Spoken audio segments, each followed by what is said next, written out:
আসসালামু আলাইকুম রহমতুল্লাহি ওবারাকাতু। সম্মানিত দিনী ভাই ও বোনেরা, আশা করছি আপনারা সকলে ভালো আছেন।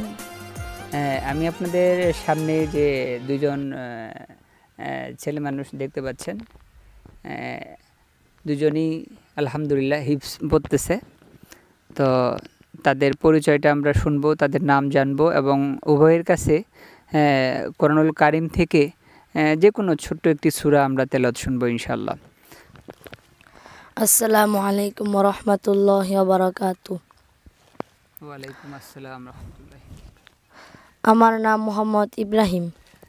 আমি জামিয়া আরাবিয়া মদিনাতুল উলুম রাখালিয়া চালা মাদ্রাসায় পড়ি।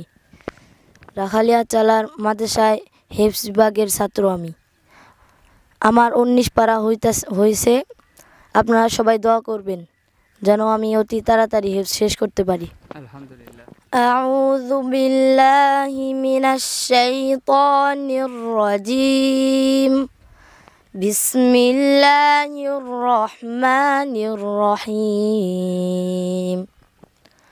وكذلك أوحينا إليك روحا من أمرنا ما كنت تدري ما الكتاب ولا الإيمان ولكن جعلناه نورا نهدي به من نشاء من عبادنا وإنك لتهدي إلى صراط مستقيم صراط الله الذي له ما في السماوات وما في الأرض ألا إلى الله تصير الأمور صدق الله العظيم আসসালামু আলাইকুম ওয়া রাহমাতুল্লাহি ওয়া বারাকাতুহু। মাশাআল্লাহ, আলহামদুলিল্লাহ, আল্লাহু আকবার। সম্মানিত দিনী ভাই ও বোনেরা, আমরা মনোমুগ্ধকর আল্লাহ রাব্বুল আলামিনের ঐশী বাণী গ্রন্থ থেকে কোরআনুল কারিমের অতি মূল্যবান তেলাওয়াত শুনলাম। আল্লাহ তাআলা যেন ইব্রাহিমকে কবুল করে নেন, দ্রুত হিফজ শেষ করার তৌফিক দান করেন। তার পাশাপাশি কোরআনুল কারিমের যে দাওয়াত, সেটা যেন সারা পৃথিবীতে ছড়িয়ে দিতে পারেন আপনারা সকলে। তার জন্য এবং পৃথিবীর মধ্যে যত আমাদের ছেলে সন্তানেরা যারা দিনের খেদমতের নিয়তে যারা কোরআনুল কারিম হিফজ করতেছে, আলিম বিভাগে পড়তেছে, সবাইকে আল্লাহ যেন কবুল করেন। সবাই বলে আমিন। এই পর্যায়ে আমরা আবু মুসার কাছে তার পরিচয় শুনব এবং সে কোন বিভাগে পড়ে এবং সংক্ষিপ্ত ছোট্ট একটি সূরা থেকে আমরা তেলাওয়াত শুনব। আসসালামু আলাইকুম রহমতুল্লাহি ওয়া বারাকাতুহু। ওয়া আলাইকুম আসসালাম রাহমাতুল্লাহি ওয়া বারাকাতুহু। আমার নাম মোহাম্মদ আবু মুসা। আমি কিতাব শাখায় পড়ি।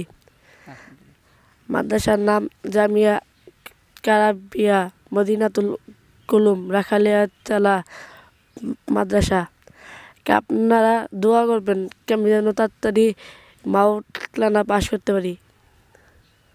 আউযু বিল্লাহি মিনাশ শাইতানির রাজীম।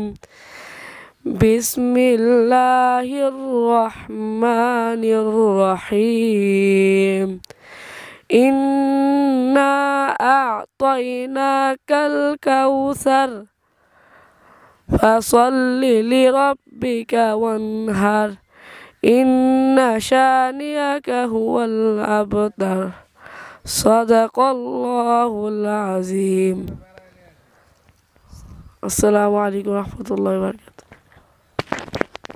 আসসালামু আলাইকুম। সম্মানিত দিনী ভাই ও বোনেরা, আমরা যে এতক্ষণ আল্লাহ রাব্বুল আলামিনের বাণী থেকে কোরআনুল কারিমের সেই মহাগ্রন্থ আল কোরআন থেকে আমরা যে মূল্যবান তেলাওয়াত শুনলাম, মহামূল্যবান, আমরা দেখতে পারলাম যে আমার সামনে যে আবু মুসা, ওনার কিন্তু একটু শারীরিকভাবে একটু জড়তা আছে। তো দেখলাম কথা বলতে গিয়ে ওনার কিন্তু অনেকবার বাজছিল, হ্যাঁ, ওনার নাম এবং মাদ্রাসার অ্যাড্রেস বলতে যে আপনারা খেয়াল করছেন যে অনেক মানে মুখে জড়তা, যার কারণে উনি স্পষ্টভাবে কিন্তু আপনাদেরকে খুব একটা বলতে পারেন নাই। আশা করছি আপনারা বুঝতে পারছেন। কিন্তু মহাগ্রন্থ আল কোরআন কিন্তু এর মধ্যে দেখতে পেলেন যে কোনো রকম বাজাবাজি ছাড়াই অনেক সুন্দরভাবে তেলাওয়াত করলেন। তাতে এটাই বোঝা যায় না যে আল্লাহ রব্বুল আলমিনের ঐশী বাণী সবার জন্য। আল্লাহ রব্বুল আলমিন বলতেছেন, হে চিন্তাশীল মানুষের মধ্যে যারা চিন্তা করে তারা কি বুঝে না যে আমি মানুষকে এই কোরআন শিক্ষার জন্য একেবারে সহজ করে দিয়েছি। আসুন আমরা সকলে কোরআন এবং হাদিসের বাণী সকলে মুখস্থ করি এবং মানুষের মাঝে প্রচার করি। কারণ প্রিয় নবী সাল্লাল্লাহু আলাইহি সাল্লাম বলেছেন, হে আমার উম্মতেরা, তোমরা যদি আমি নবীর পক্ষ থেকে কোনো একটি বাণী তোমরা একটি কথাও যদি তোমরা জানো, সেটা আমার আরেক উম্মতের কাছে সুন্দর করে উপস্থাপন করো, বুঝিয়ে দাও, যাতে করে আমার পরবর্তী উম্মতদেরকে আমল করার ব্যাপারে যেন সহজ হয়। আজকে এই পর্যন্তই। আবারও হয়তো কোথাও আমরা আপনাদের সামনে কোনো একটি অনুষ্ঠান নিয়ে কোরআন হাদিসের আলোচনা নিয়ে আমরা আবার হাজির হব ইনশাল্লাহ। আপনারা আমাদের জন্য দোয়া করবেন, আমাদের সাথে থাকবেন।